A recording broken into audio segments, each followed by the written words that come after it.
ద్రోణాచార్యుల వారిని చూడగానే ద్రుపదుడు గబగబా లేచి, ఓయ్ మిత్రమా వచ్చావా అని కౌగిలించుకుని, ఏమిటో ఆ పంచేమిటి, ఆ ఇదేమిటి, ఏమిటి నేను ఉండగా నువ్వేమిటి ఇలా ఉండడం ఏమిటి అని వెంటనే ఆయనకి కావలసిన సౌకర్యాలు ఏర్పాటు చేస్తాడు అని అనుకున్నాడు.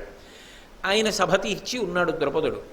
ద్రోణాచార్యుల వారి దగ్గరికి వెళ్ళి చెప్పాడు, భార్య శిష్యులు అందరూ అలా నిలబడి ఉన్నారు. నేను జ్ఞాపకం ఉన్నానా, ద్రోణున్నోయ్, మన ఇద్దరం కలిసి మా నాన్నగారు భరద్వాజుడి దగ్గర చదువుకున్నాం కదా, ఎప్పుడైనా ఏదైనా అవసరం ఉంటే నా దగ్గరికి రా, ఈ రాజ్యభోగాలు మనందరం కలిసి అనుభవించాలి, స్నేహితులం కదా అని నువ్వు అన్నావు కదా, అందుకు నీ దగ్గరికి వచ్చాను. వెంటనే ద్రుపదుడు అన్నాడు, నువ్వెవరో నేనెవరో అంతరం తెలుసుకోక్కర్లేదా, నువ్వెటువంటి వాడివి, నేనెటువంటి వాడిని, నేను ఒక మహారాజుని, నా దగ్గరికి వచ్చి నేను నీకు స్నేహితుడినని మాట్లాడుతున్నావా, అలా మాట్లాడచ్చా మాట్లాడకూడదా, తెలుసుకోవలసినటువంటి బుద్ధి నీకు ఉండక్కర్లేదా, ఏమిటి నా స్నేహితుడిని మాట్లాడుతున్నావేమిటి, నా స్థాయి ఏమిటి, నీ స్థాయి ఏమిటి, పేద విప్రులకును నువ్వు చూస్తే పేద బ్రాహ్మణుడివి, నేను ధరణీశులకు పోలగ సఖ్యము సంభవించునే ఈ భూమికంతటికీ కూడా రాజుని,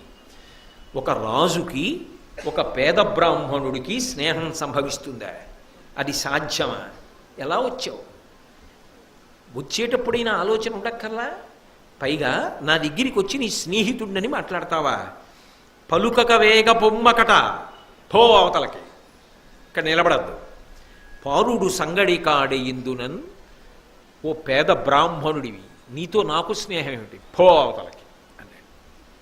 ఇంత ద్రోణుడు అవాక్కైపోయాడు, నిలువునా చచ్చిపోయినట్టు అయిపోయాడు. ఎంతో ఆదరిస్తాడనుకున్నాడు, ఎంతో ఆశ పెట్టుకుని వచ్చాడు.